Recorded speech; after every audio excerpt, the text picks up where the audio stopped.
So, good afternoon. I'm going to go ahead and call the Southern Nevada Enterprise Community Board to order. It is July 15th, and Madam Secretary, would please call the roll. Chair Neal, Here. Vice Chair Steele, Present.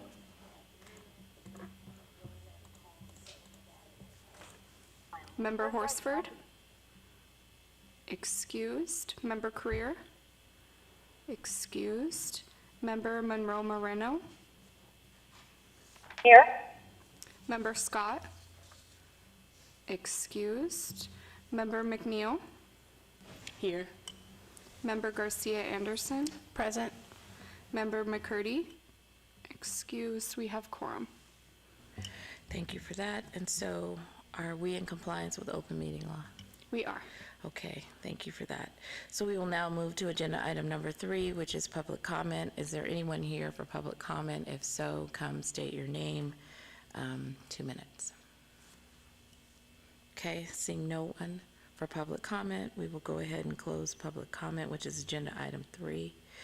We will move to agenda item number 4, which is possible action to approve final minutes by reference of the regular meeting of May 20th, 2024. Has everyone, well, it's by reference, so nobody has seen the copy. Chair, through you, Deputy City Clerk Samantha DiNiccolo for the record. It was emailed out with the posting of the... So does anybody have any questions on the minutes? So I will take a motion to approve the minutes from May 20, 2024. Do I have a first? Second. Motion to approve. This is Steele. So motion from Vice Chair Steele. Do I have a second? Go ahead. Second. This is Danielle. So I have a second from member. Second, McNeil. Okay, so I have a second from member McNeil. And all in favor of approving the final minutes from May 20th, 2024? Say aye. Aye. Aye. Any opposed? Aye. Okay, so we have no opposition. The minutes, final minutes are approved. Thank you. So now we will move to agenda item number 5, which is report from Karen Schnog, the management analyst for the City of Las Vegas regarding the summary budget status report of Southern Nevada Community Project Fund. Thank you, Chair. Karen Schnog for the record. The fund total is currently $7,206.70. Okay, thank you for that. Any questions on the budget report? Gotta love interest. Okay, so with that, we will close agenda item number 5, and we will move to agenda item number 6, which is presentation by Leslie Nix, Director of Grants, Development, and Administration from the City of North Las Vegas regarding equity in distressed communities of North Las Vegas. Does it matter which, I don't know if I need to be that close. I'm going to breathe right into it. Leslie Nix, City of North Las Vegas, the Grants Department. I believe everybody can see on their screen the title slide. So the purpose of the presentation is to have discussion and talk about the partnership on the request to the EDA for the upcoming SEDS update funding. We're just going to have a quick overview of the North Las Vegas SNEC census tract information, some of the existing goals that SNEC has, an overview of North Las Vegas investments, and some progress that we've made with nonprofits and our subaward work, and then our future goals and applications. And I'm just going to kind of march through these slides, but if any point you have any points of interest that you would like for discussion, I do have a discussion and question slide at the end, but we can interrupt anytime through this. It's a small group today. This is the North Las Vegas small version of our wards and the city boundaries, and I'm just learning to use this thing here. So what we have is a call out here where you can see the SNEC area, and then up here it calls out the highlighted green area that are the North Las Vegas SNEC census tracts. These are screenshots from the existing SEDS SNEC goals.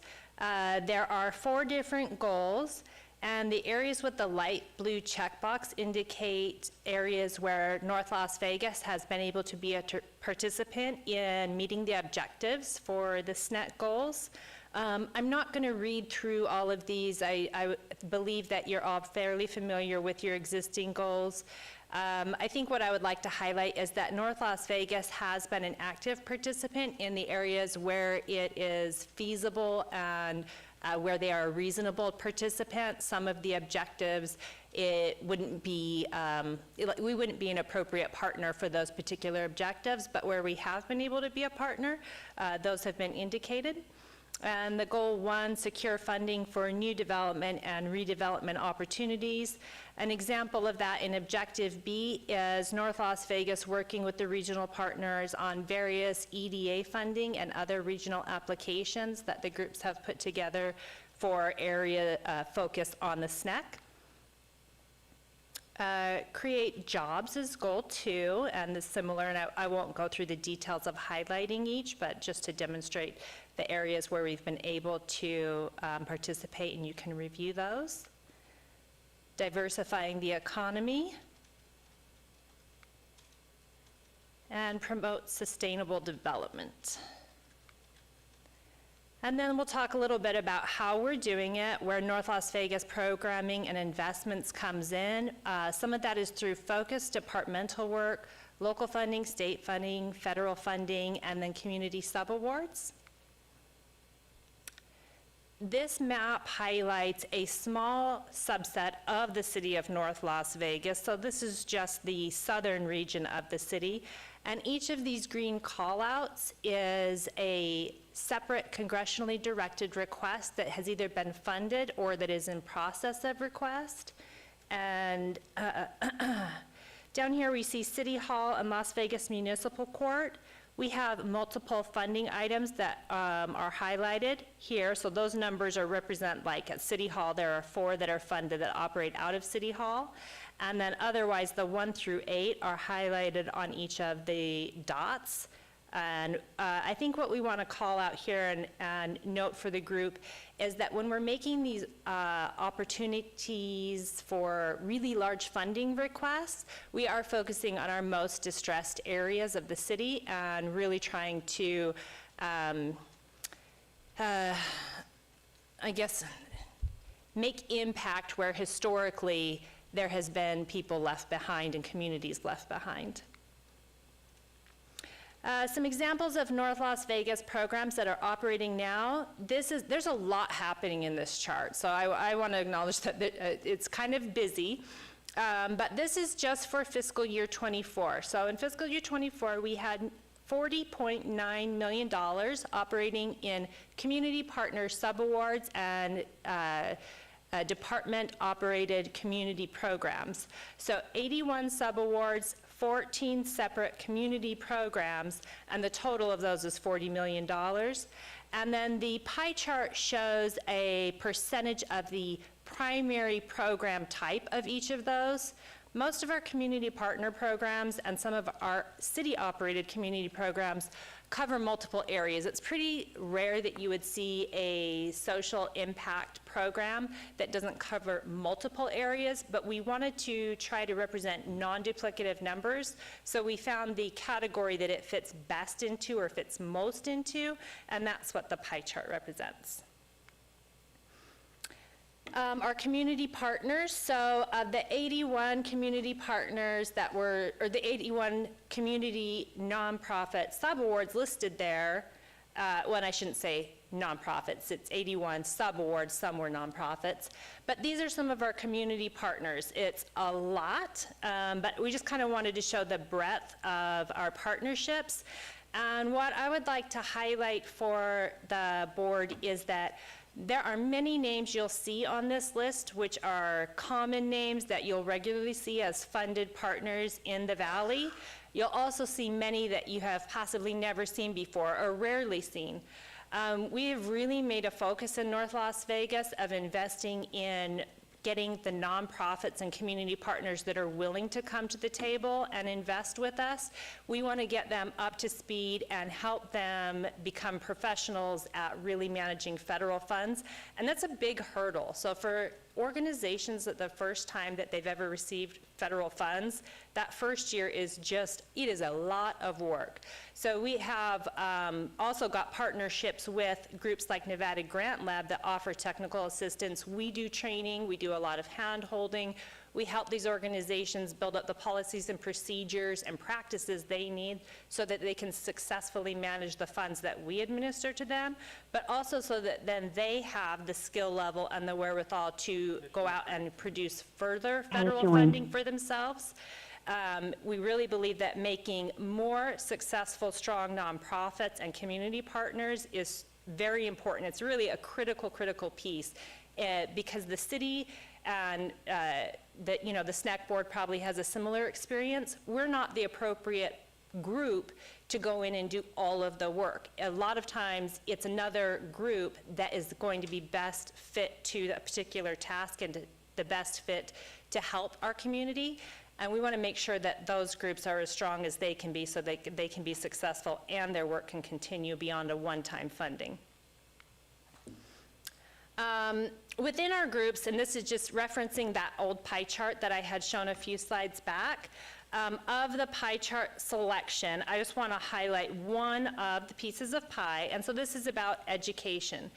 And in the education field, this map represents the schools where we have made sub-awards, and this is most of North Las Vegas. It doesn't highlight the very far northwestern areas of North Las Vegas, but what we're trying to demonstrate here is that education is a community-wide issue, and the studies and statistics that we've seen show that North Las Vegas schools have been disproportionately impacted by things like COVID, most recently, but also historically they've been left behind, and things like teacher vacancy rates are higher in these areas. So we felt it was really important to invest heavily in our schools across the city.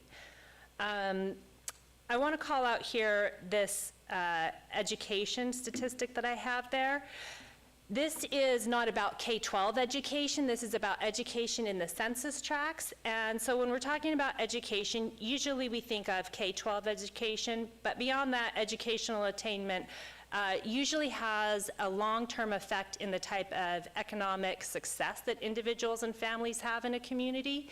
And one of the economic indicators that the SNEC census tracts have in common is generally low educational attainment.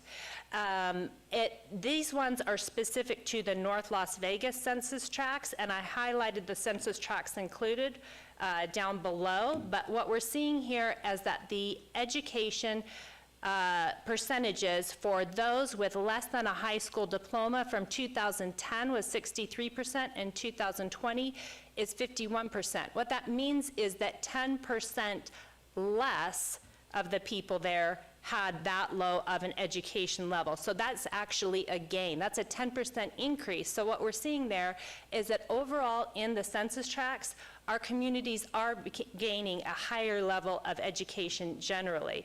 And we could be here for a very long time if we started talking about correlation and causation. So I'm not going to take credit for that, but I do think it's important to note. Again, looking at education and workforce focus program partners, this just highlights some of the partners that we have that are specific to those education pie chart ones that I had talked about. And when I had mentioned that some of the programs bridge across multiple sections or program focus areas, in education, some of the things that we focused on was teacher recruitment and retention, and then I list out the partners there for each. STEM tutoring, wraparound programs, mentoring, graduation work programs. And in this list of partners, this is just a sampling of the types of programs that are layered. So one of our partners might offer 2 or 3 or 5 of these types of programs within a single subaward or operating program. Looking at these different subawards and partners and how as a city we are making sure that we are actually having impact, because while it is well and good to say we want our community partners, subrecipients, either nonprofits or for-profit agencies to become successful, what we really want is for them to be successful in creating change in our community. With the programs that we've operated, I'm going to say about 75% of those, we have required quarterly reports that are due with measurable, definable outcomes. And the reason that number is only 75 is because some of our programs are multi-year, and that's something that we've started in the last 2 years. So where we have started those outcome measured, that's kind of a new requirement that we've had in any of our more recent programs. And so this is an example of a report from March 2024. Actually, it's our due date today for our subrecipients to get our new reports back to us for this quarter, but from March, this is a sample of Job for Nevada's Graduates interim outcomes. And this program goal is to help youth facing multiple barriers to success to graduate, to find a career pathway, and by doing so, attain self-sufficiency. Upon enrollment, these participants, they identified their top 5 barriers. And for enrollment purposes, just so you have an idea of the numbers that we're talking about, down at the bottom of the pie chart, let me highlight it for you. The N number is 117, so we're looking at 117 students. They enroll students 9 through 12, not K through 12. This is 9 through 12.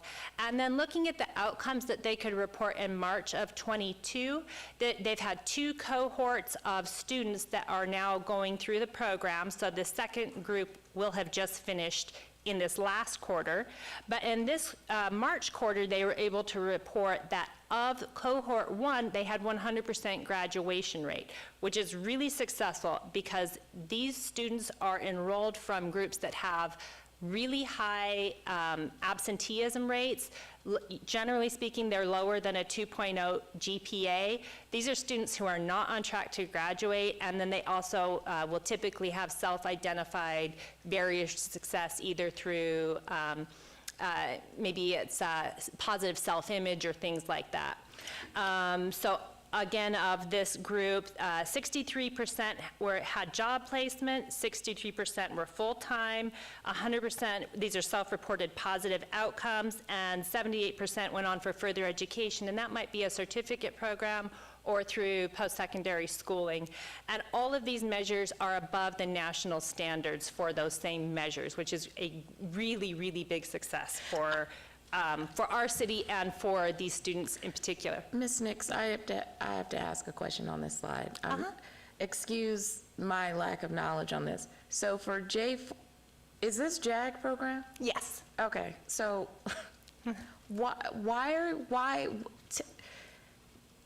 educate me on what is the relationship between your reporting of this data that's JAG to the City of North Las Vegas, and why City of North Las Vegas is reporting on JAG data.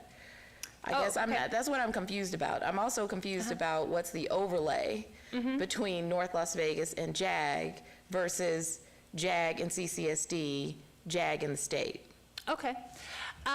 So JAG is an organization. Oh, I know what it is. I'm trying to understand why North Las Vegas has key indicators around JAG, and what specific, you're gonna have to drill this down for me in a little bit deeper way, because why have you guys taken on reporting JAG data as if you are running JAG? I don't think that impression we wanted to give was that we're running JAG. Okay. The impression that we're trying to give is that the subawards that we issue, we require that our program participants are responsible with those funds and are creating change. So what we're trying to report is that public dollars that we have any kind of oversight over are being used responsibly, and that we are holding those partners accountable both fiscally and programmatically. So we're using outcomes like this to say, yes, it is working. They are doing what they promised they would do. It wasn't just a pretty application. They are getting outcomes for our people. Okay, very helpful. How many subawards have been given to JAG? Two. From the city of North Las Vegas to JAG? 2 in the past 2 years. And how much were each award? I would have to get back to you on the exact dollar amount, but I want to say off the top of my head, the number 180,000 is coming up, but I would have to check back and get you that exact information. Okay, so potentially 180,000 each subaward, or I for believe both? that would be cumulative, and I'm Cumulative, so approximating. 90. So, but you started a subaward, just 24, so would this have been 22 when the first subaward was issued? They were in, yes, ma'am, they were in November of '22 when the first round of subawards were issued for JAG. And the funds came from The ARPA SLFRF funding. COVID? COVID money, okay, got it, thank you. All right, now that's helpful. Okay. You use COVID money to, all right, got Yes, it. Some examples of how we're going to continue this work in the future is through really intentional and focused programs. This is a sampling of some of the applications that we have submitted. Some of these are regional group applications. Some of these are applications that North Las Vegas has requested on their own. This is not an all-inclusive list of the applications that North Las Vegas has out, but these are the applications where the work that would result from funding would directly impact the SNCC or the disadvantaged communities of North Las Vegas. The one at the top is the earmark request that we put in this spring, and thank you, Senator Neal, for your letter of support on that program.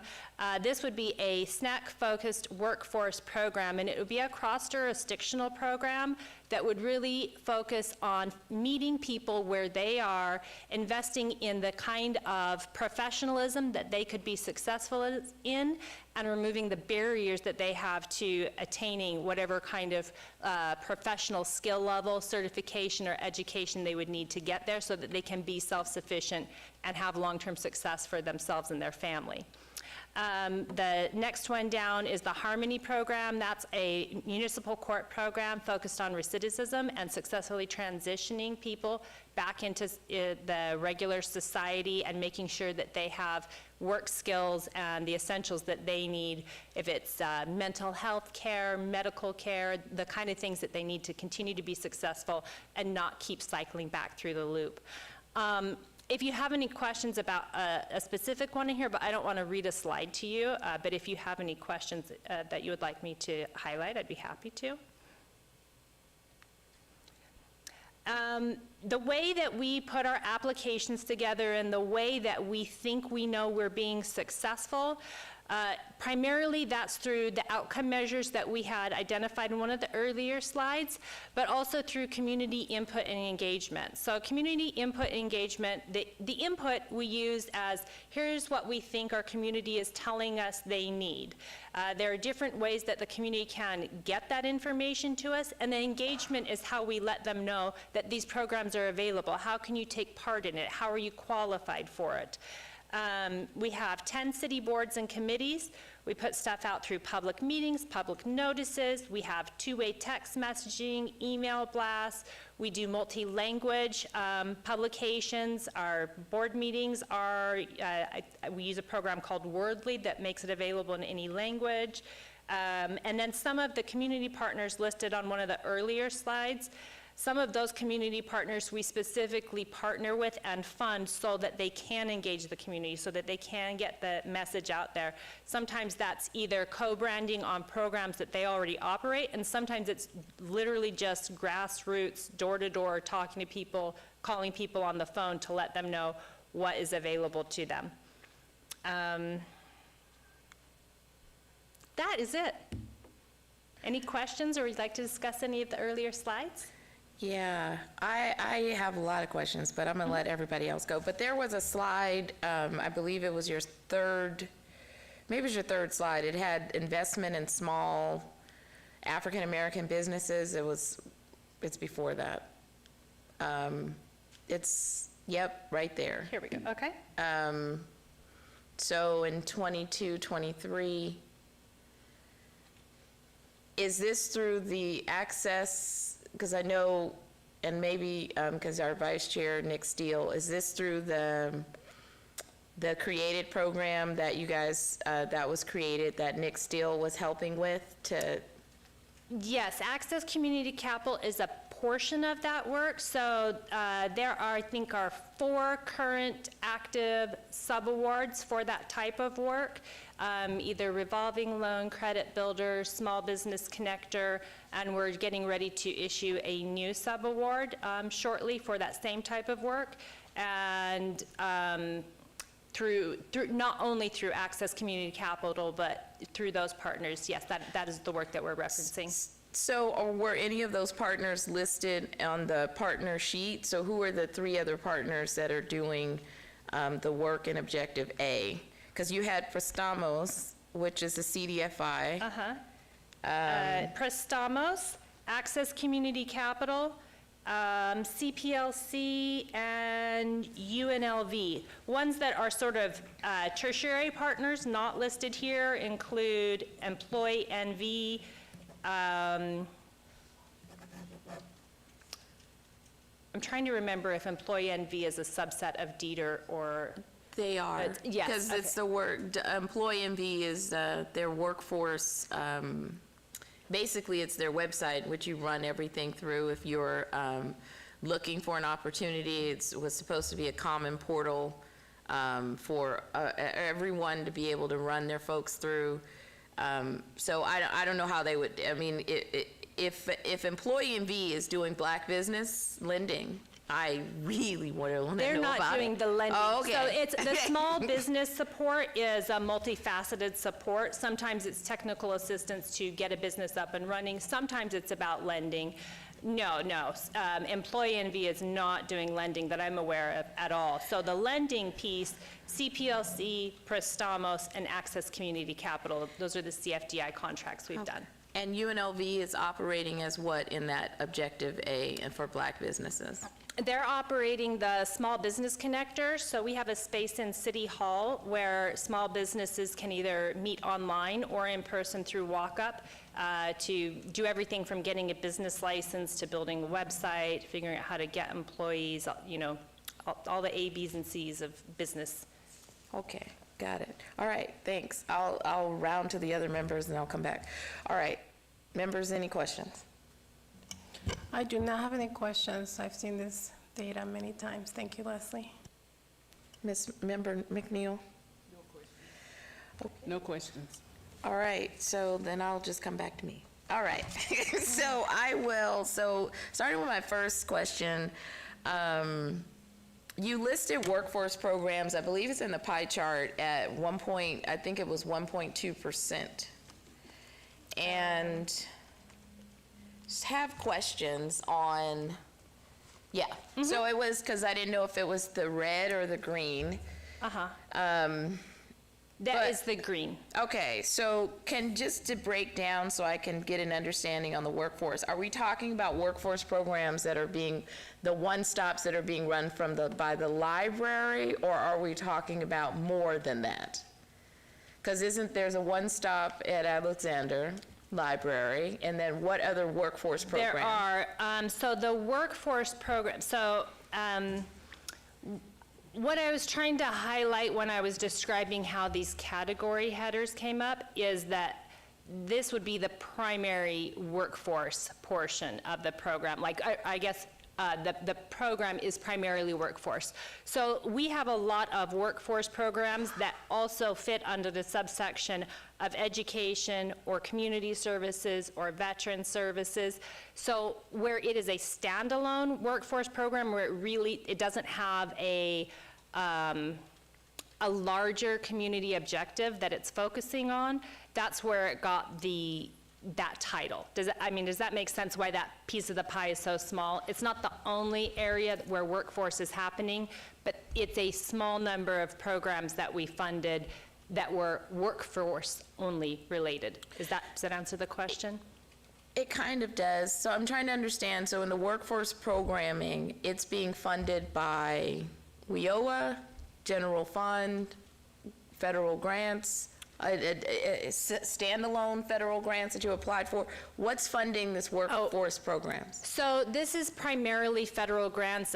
So my role in the city is with grants, so I am really representing the grants work here. There are employees at the city that support this work who are general fund employees. But the program funding here where I'm talking about the 40.9 million in operating that represent this pie chart, those are all federal funds. I'm trying to remember if there's any state standalone funds. I believe they're all federal funds that support these programs. So you guys are getting a WIOA dollars for your workforce program, and is that, most of that WIOA is represented from the one-stop funding, or? No, these funds are primarily comprised of either CDBG or COVID response funds. I'm trying to comb through my brain really quickly to think if there's, there are some other funds represented in here, but they would be small Department of Justice type funds, maybe some from the state, but it would be a small number and a small dollar amount that came from other sources. So some of it's COVID, but your COVID money is going to expire in '26. So this will be a drop off. Just trying to understand, like, if, you know, we're talking about like the SEDS award and, you know, the grant going forward, and we're thinking about, all right, if you had to look at this pie, where are the COVID dollars inserted in here that are going to drop off? Where there's a programmatic structure here that is going to need, when we talk about a weakness popping up, clearly it would pop up in workforce, because then you would be left with the CBDG dollars, which I don't know how far that goes into workforce elements per se, but I'm just trying to get an understanding, because it seems like some of these have a lot of COVID money in it. Yeah? Oh, that's absolutely true. Okay. Yeah. I think the biggest changes you would see, to project the percentage changes, I can't say for sure, but definitely dollar-wise, the biggest changes you would see would be in community resources and education.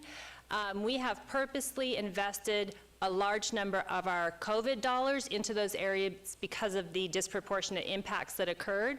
But then also speaking to what I was referencing earlier about how we've really invested in a lot of first-time recipients for funding so that we can strengthen them up. So the hope is that in addition to us requesting future funding, on that last slide I highlighted some of the requests that we have out there, we're hoping that we can partner with some of these newer, younger nonprofits and community partners so that they can begin requesting their own funds and they can keep their own work going. They're not going to be dependent on us for sustainability, that they would be able to sustain themselves. That's the hope.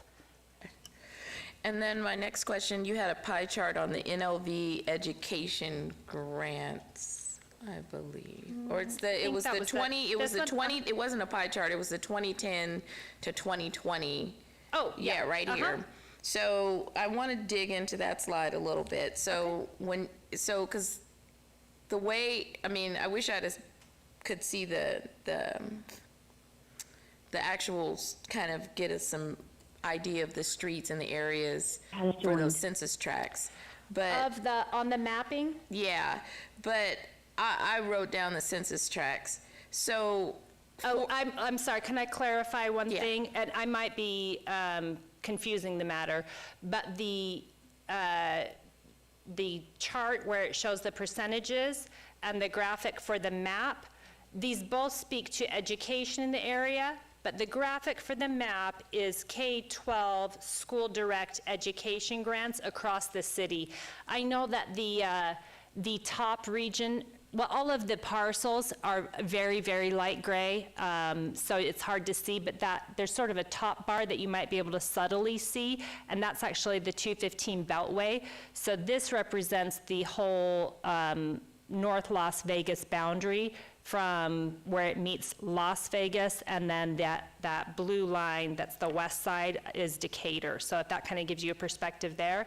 The chart that has the percentages in it is a population-wide education chart from census data of the North Las Vegas SNCC census tracts, which would really only focus on this area down here, if that makes sense? Okay.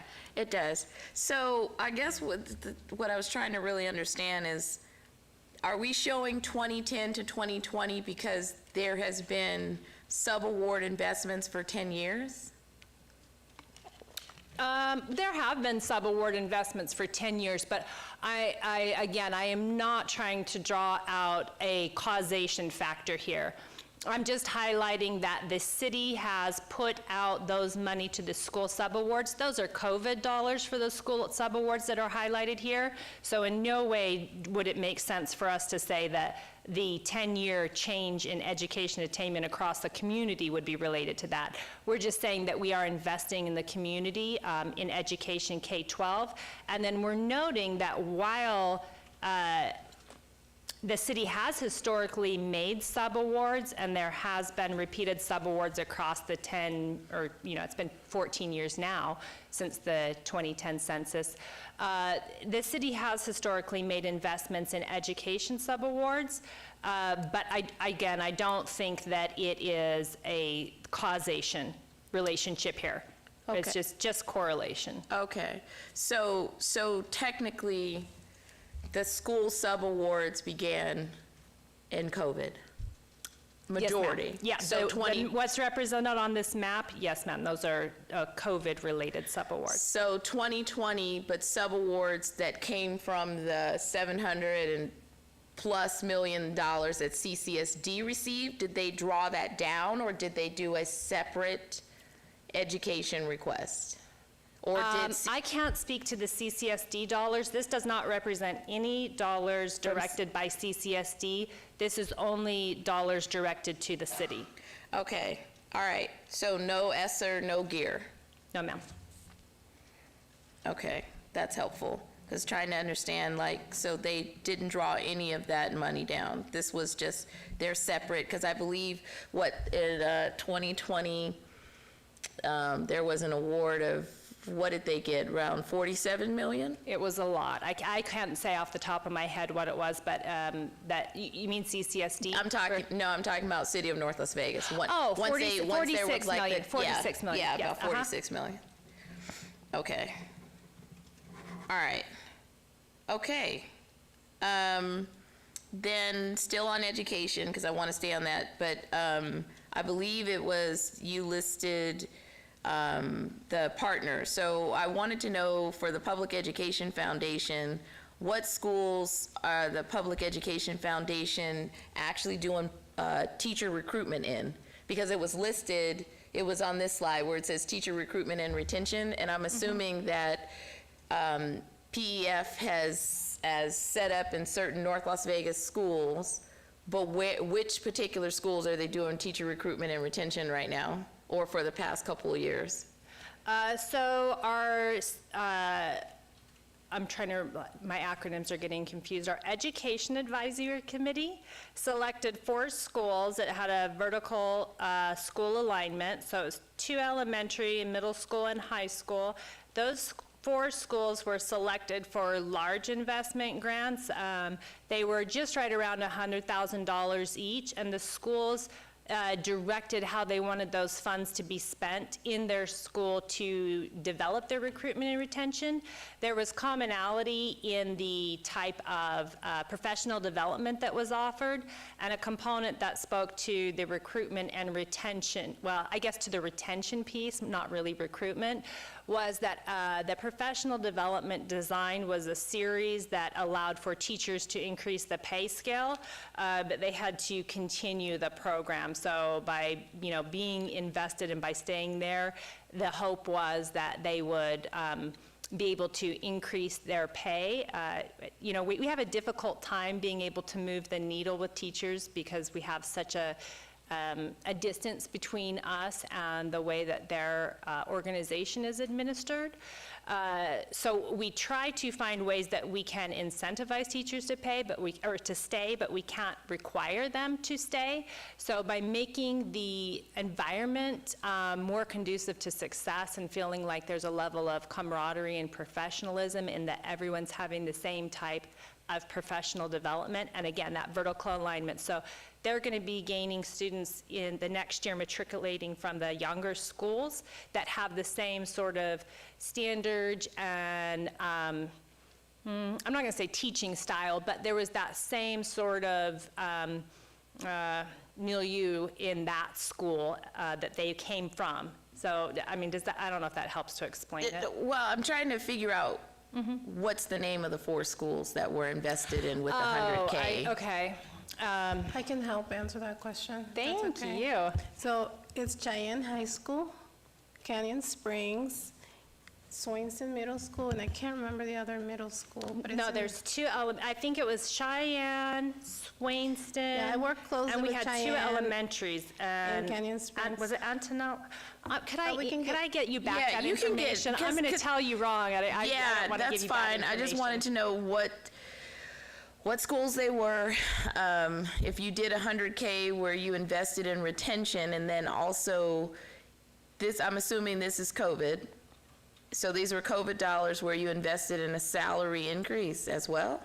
We didn't do anything for the But that's what salary the increase. schools ended up doing with it. It's the teacher's pay scale that allows them to receive a pay increase if they complete certain types of qualified professional development. So we paid for the professional development that would meet those qualifications, and then also paid for a public education foundation to do like the paperwork and sort of background duties that needed to be done to make sure that they all got their information submitted in a way that would be accepted by the school district. Okay, because I'm wondering if this investment, and kudos to you guys for doing it, but are you planning on collecting data on the teachers who were invested in and to see if they were actually retained after the COVID money no longer is there? Yes. Right? Because the story of retention is, did it work? Not did it work in COVID, but Right. are you still a teacher in 2026? And if you have left because whatever this incentive package is no longer there, and then 10 teachers or 5 teachers or whatever disappear, that's not retention, yes? That is So I am just wondering, I don't know, listen, you guys are way out of bounds on this one for me, but I want to, if it was in the plan, or if at any point was anybody required to produce data on whether or not this actually helped to retain teachers in 4 underserved schools, that matters to SNCC, right? Certainly it should matters to the broader community because those have been historically underserved schools. So kudos to you guys for investing, but I don't know, I mean, because technically you have until, and I don't know if it was a single award, or if the award happened in 23, it's going to reoccur in 24, because technically any dollars expire, December 31st of 2026? They expire. So I'm trying to figure out, was this a one-time award? Can we get data now? Should we wait to get data in 2025? What's the plan on this one? How you guys plan on telling this backstory? We are requesting, we're not requesting, we have already requested data reporting as part of the regular expectation of these subawards. And today was the due date for our quarterly report, so it may well be that it's in my inbox, but we'll be publishing an annual update that should be available before the end of August. So all of our sub-award programs will have sort of highlight level reporting done, and then individual highlights will be done. We're also asking some of our nonprofit partners to present at our board meeting so they can highlight some of the work that they've been doing and what's been successful and lessons learned. Yay. What date is that? I'd like to tune in. That is not scheduled yet. I believe we had talked about a day in September, but it's not, I don't have it on the schedule yet. Okay. But I will be sure to ask Karen to get you that day when we have it figured out. Okay, I'm almost wrapping up. Yeah, you gave a lot of information. So in the partner slide, you listed, you had Nevada Diabetes Association, Blind Center of Nevada. So I'll just take those two together. Okay. I just wanted to know, like, what were the subawards? What are the work that they're doing? Are there specific census tracts where the Diabetes Association is doing specific work that we can identify around health outcomes? And for Blind Center, like, what kind of partners are they? Did they also get subawards too out of COVID dollars? Yes, those are both subawards from COVID. The Blind Center of Nevada subaward is to build their affordable housing for vision impaired people. That is a regional project for affordable housing, and so we partnered on that. The Diabetes Foundation is for I'm trying to remember if they have, I think they have pop-up centers or if they have a truck, I can't remember. But it is for resources for medical supplies for people with diabetes, and it's for emergency supplies. So individuals who either can't afford their supplies in the short term or have a gap in maybe insurance or something like that, they can go to the foundation and get those immediate need supplies, and then the foundation will help them make sure that that gap gets closed so they don't have ongoing serious medical needs like that. Nice. And how much was their subaward? The Diabetes Foundation? Yeah. There was 2 subawards, and off the top of my head, I couldn't tell you the total of those, but I could get those to Karen. Yeah, and I was like, how was that advertised? I mean, it was a huge need, right, in COVID. I mean, 'cause How did they advertise, or how did we advertise, or both? I guess both. Okay, so when we did the subawards, we had 2 rounds of subawards, one in November of '22, and then one more recently. I think we put our notice out in January, I believe, maybe December. So when we do the subawards, we publish on our website, and there's a couple of pages on our website where we publish that. We also publish through Nevada Grant Lab to let people know these are the subawards that were made, these are the type of programs that are offered. The individual subawards themselves, how do they communicate? I can't speak to all of that. I know that, oh, and then we also do it through social media. I'm sorry, let me not skip what North Las Vegas also puts out through social media. But the individual subawards or subrecipients themselves, they have, I guess, different methods, and some of that's based on, let's call it electronic sophistication, and some of it's just practice, and some of it's they know their community, and they know, how to reach those that they're trying to serve. So it's a wide variable across the group how they publicize those. I could ask them specifically how they broadcast that information if you would like to know the details of that. Well, I mean, I was curious, right? Because health, I believe health outcomes has always been an issue and a focus. But the question is, when we talk about the census tracts,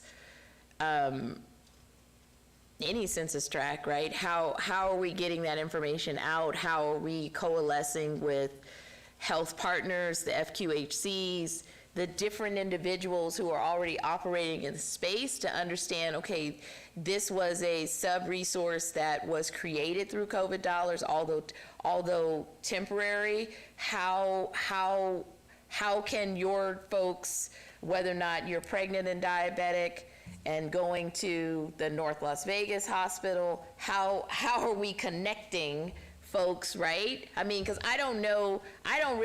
because you said January, so I don't know, like, really, truly when these activities happen, but, you know, we have Office of Minority Health that is very focused on trying to distill resources into the community, targeting Asian, Native American. I mean, you know, when we talk about shared resource, that was a huge thing. Because I ended up doing an event on diabetes and how, you know, brought in like a physician. How do we manage diabetes in COVID? How do we make this make sense when you cannot get to your medication, right? And so I was just wondering, you know, it's a good thing. I'm just wondering, like, how, you know, all things good, I like to try to pass on to people who need it, right? Yeah.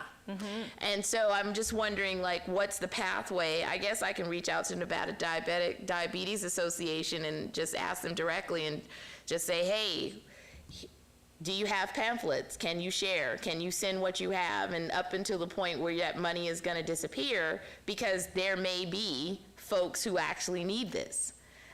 So I'll take that upon myself. And I just have one last question. You mentioned on outreach you have bus stops. Is this a partnership with RTC to try to use bus stops to advertise? I can't speak to it being a partnership with them. It may just be that we're doing paid marketing with them. But I know that we have billboards in like the bus stop shelters for the programs that we offer. But I'm sorry, I'm not getting back to my right slide for that, but you know what you're talking about. I do. Anyhow, I don't know if that was a partnership with RTC or if it was just paid marketing. All right. Well, wealth of information, full of very, very interesting collaborations and community on how you guys disperse the COVID dollars. So this was good. I appreciate your presentation. I learned so much today. Thank you. Thank you all, and thank you for your support and for what you do for the community. And then I will be sure to follow up with Karen to get you those additional pieces of information. Thank you. Do I turn it off? All right. So we do not have, we're going to go to agenda item number 7, but we're not doing that. We're skipping over that. Right? Amber's not here. She won't be presenting. So, Chair, this is Karen Schnog for the record. I think we want to strike that. Okay, so we're going to strike agenda item number 7. And now we will go to agenda, do I have to take a motion on striking? I'd take a motion. All right, so I'd like to take a motion to strike agenda item number 7, and the reason why we're striking it is because she was actually unavailable to come and present. So can I get a motion to strike the presentation by Amber Stidham, which is, she's the Senior Vice President and Chief Strategy Officer of Las Vegas Global Economic Alliance, which is LVGEA, regarding the collaboration on the regional community economic development strategy, which is the CEDS. So can I get a motion to strike it? I motion So that moved. we move to strike item number 7 from the agenda. So I have a motion from Member McNeil, and then I'll take the second from Assemblywoman Moreau Moreno on the phone. All right, all in favor of striking? Aye. Aye. Any opposed? Okay, seeing no opposition, we have struck agenda item number 7. We will move to agenda item number 8, which is discussion for possible action regarding collaboration for the Regional Community Economic Development Strategy, the CEDS. So you want to take that on, Karen? Or do you want me to just jump into this? You can jump in, but if you need me to, I... Yeah, just let everybody know what we've been doing for the past couple weeks. Okay, Karen Schnog for the record. So we have been working on a collaboration with LVGEA. Do I need to spell that out? Okay. To submit an application for funds to rewrite and update the regional CEDS. in the past, we've had our own separate SEDS. The SNEC board has had their SEDS, and the region has had a SEDS, but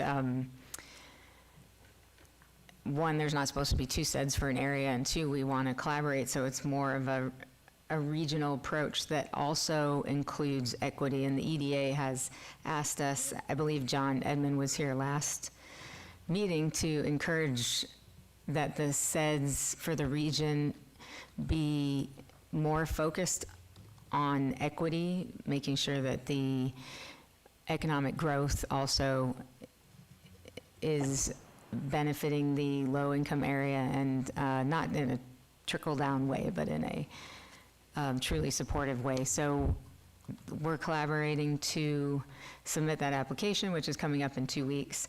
So this item was basically to request that the SNEC board would be able to submit a letter of support, because we won't have time to bring it up, to actually bring it back to the board. And let's see what else. Yep, and that would be it. Thank you. Any questions on what Ms. Nog said?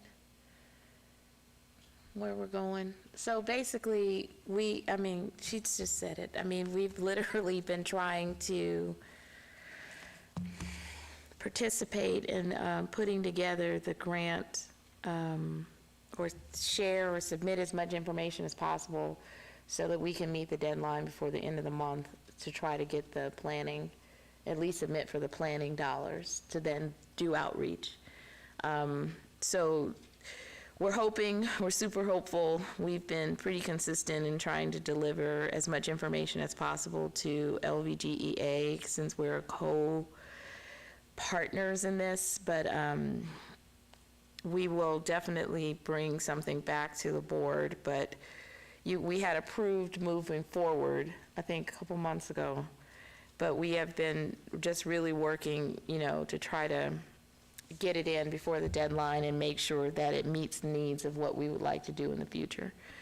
So with that, we can close agenda item number 8, and we can open up for agenda item number 9, which is citizens' participation. Is there anyone here that has any public comment at the end of the meeting?